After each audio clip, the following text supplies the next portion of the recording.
Hello and welcome to Lecture Loops. Today we will learn about arrays in Java. So first of all we will see why do we need arrays. Sometimes we have to deal with a lot of data like marks of 50 students or salary of 100 employees etc. In such cases we have two options. That is, the first one is to take 50 or 100 variables and declare them individually. Perform manipulations with them individually, but this is not an efficient way. The second option is to group them together and access all of them with a single name. So what is that? That is actually an array. So we use arrays to group together the same type of elements. So if you have not subscribed my channel yet, please subscribe the channel. An array is actually, now we'll come to the definition of array. So an array is actually an homogeneous, derived and ordered data structure. So basically in the definition there are three important things. Number one is it is homogeneous. Number two is it is derived. And number three is that it is ordered. So what is the meaning of homogeneous? Homogeneous means an array contains all same type of elements. That means if an array is an integer type of array, so it will contain only integer data type, all the elements of integer data type. Or if it is a float array, then it will contain all the elements of float data type only. It cannot contain some elements of integer type and some elements of float type. So basically this is the meaning of homogeneous. What is the meaning of derived data type? An array is always made up of some base data type. Okay, any base data type, like it can be derived from integer or character or float. So these are the base data types and array is derived from these type of base data types. So that is why it is called a derived data type. And now what is the meaning of ordered? Basically it is the a proper well-defined sequence of each element of the array. There is a proper sequence. All the elements are arranged in a proper sequence, like there is a first element, there is a second element, there is a third element, and so on. Okay, so this is the definition of array. Now we come to types of arrays. Basically there are two types of array. One is single dimensional and in short form we call it 1D array. And then there are multi-dimensional arrays.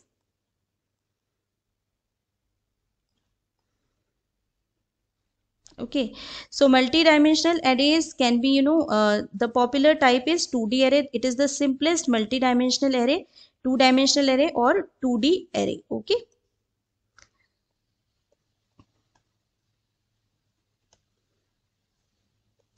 And we can create also the arrays of 3 dimensions, 4 dimensions, etc.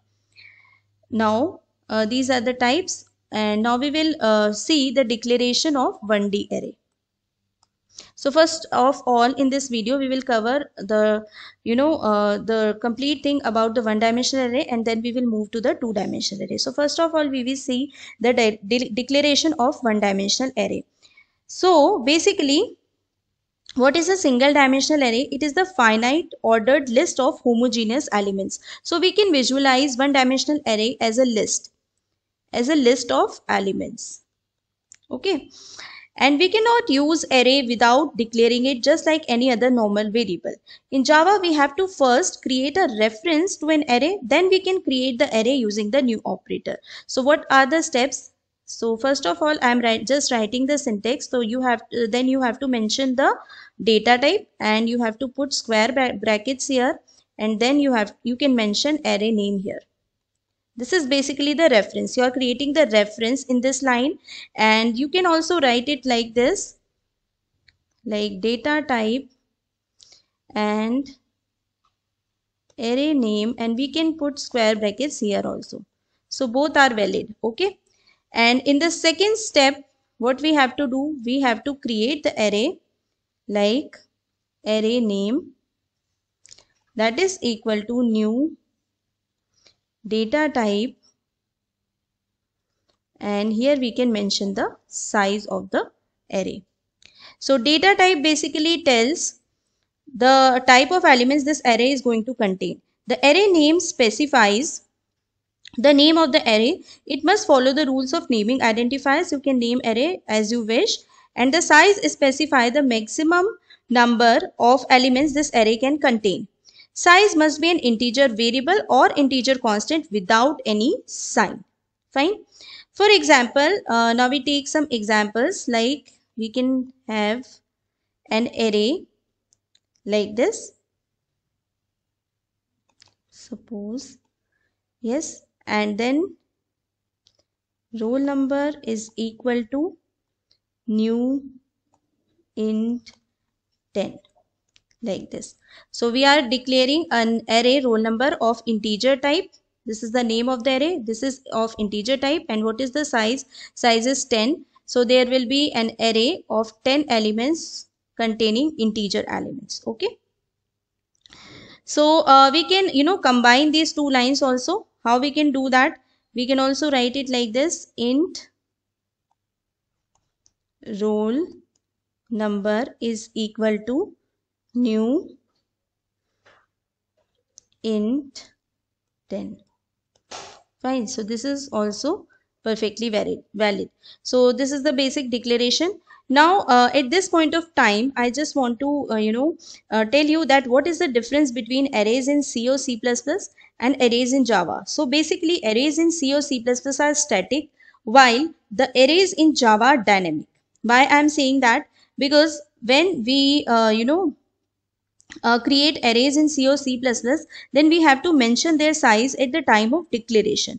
We cannot shrink or expand it at runtime. So either the memory will be wasted if we store fewer elements than the space allocated, or if less space is allocated, then we will be not having enough space to store the elements. But this is not the case with Java arrays.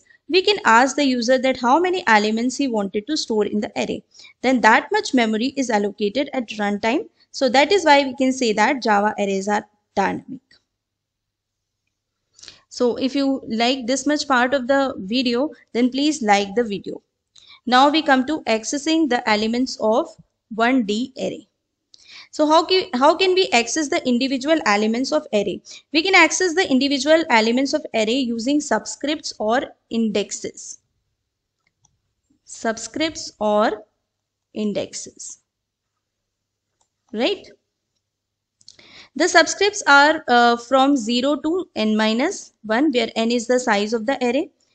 We can use these individual elements in any statement or expressions depending on their data type. For example, we can have roll number 0 is equal to 34. In this way, 34 value will be assigned to the roll number 0, means first element of the roll number. In this way, we can also use elements in print statements like this. Simply we can write x5. That means we can print this value. We can use basically if we want to access all the elements of array one by one, then we can use loops to access all the elements of array conveniently. So we will see that thing. So how can we access all the elements of array one by one using for loop? So simply we can use a loop like this: for I equal to 0, I less than equal to 10, or it will be I less than 10, I plus plus, and suppose the array is like this: system dot out dot println and ai, like this. In this way, we can print all the elements of this array a like this, because initially the value of I will be 0, so a0 will be printed. Next, I will be incremented, so the value of I will become 1. So in this way, a1 will be printed. And in this way, because here it is mentioned I less than 10, so at last a9 will also be printed. In this way, we can print, access or traverse all the elements of array using for loop. So in Java, we have one more way to access the elements of the array, and that is for each loop, which is rather simple. How can we use this for each loop? Basically, for int, you have to mention like this, okay? And this is specifically designed for these arrays actually. System dot out dot println, and simply here we will write AI like this, curly braces closed. This is called for each loop, and in this way I will automatically be incremented from 0 to n minus 1, and this is convenient, but there are some limitations with for each loop. One is that we cannot go backward actually, because I will always increment from 0 to n minus 1. And the next thing is we cannot retrieve a particular index. Suppose we want to check some value in what is there in A5 or something, so we cannot access a particular we cannot access the index of that particular element. And if we want to access elements from one particular position to other particular position, then also we cannot use for each loop. So these are the limitations, but what are the advantages? The advantage is that if we want to access all the elements from first to last in a sequence, then this for each loop is very useful. One more thing is there in Java, that is out of bound. So what is out of bound index or out of bound subscripts? So basically Java deals with out of bound subscripts, that in the there is this is one more difference between the arrays in C++ or C and in arrays in Java. There is no out of bound script check in C or C++, but in Java actually deals with out of bound indexes. Suppose there is an array marks of size 10. Okay, there is some array, and then the elements of this array will be from marks 0 to marks 9. Fine. The first element will be marks 0 and the last element will be marks 9. Fine. Then this suppose if we try to access marks minus 1, or if we want to access marks 10, then in both the cases this is a reference to out of bound subscript. This is not allowed in Java, and Java will throw out of bound exception. If this exception is not handled, then the program will crash. Now we'll see the memory representation of 1D array. Elements of 1D array are stored in the contiguous locations of memory in the ordered form. So suppose this is very important property of the array, that all the elements are stored in the contiguous memory locations, even in the memory. Suppose this is an array X having 10 elements. Then suppose integer takes 4 bytes of storage.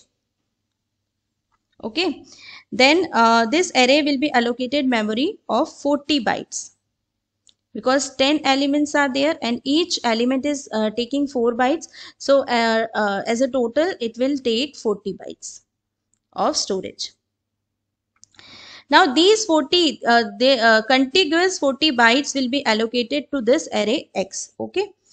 And the first element will be stored in the first 4 bytes. The second element will be stored in the second 4 bytes. The third element will be stored in the third 4 bytes. Okay. Internally, arrays are stored as special objects containing a set of contiguous memory locations.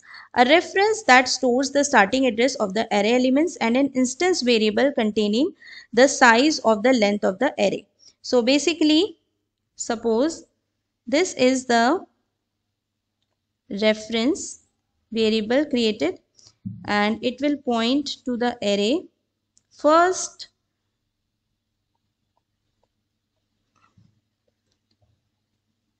like this. Okay, and there will be a variable which is x dot length, and it will contain the total number of elements in the array.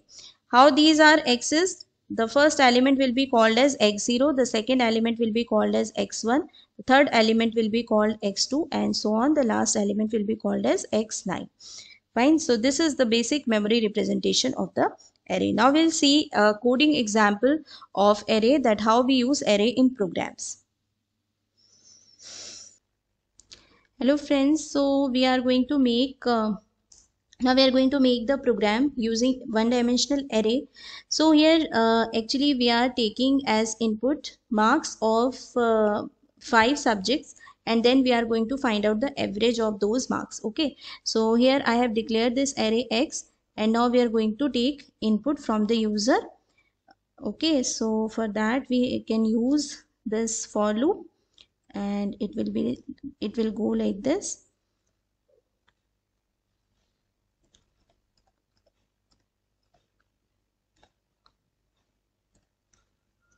Fine. And in this way, xi is equal to sc dot next int. That's it. So in this way we can take input from the user, and now I'm going to copy this.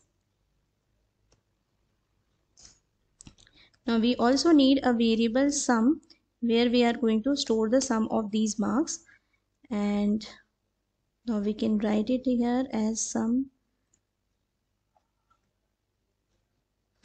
So sum will contain the marks, the sum of all the marks of 5 subjects, and in this way now we can calculate the average easily. Sum divided by 5.0 f, that's it. Now we can print the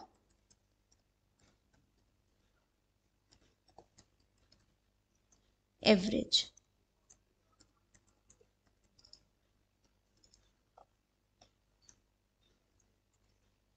And that's it, our program is ready. Fine. So let's run it.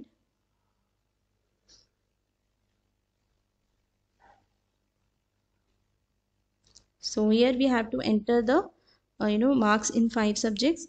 So suppose it is 85, 86, 87, 88 and 89. So the average is 87. Fine. So in this way we can make programs using one-dimensional array.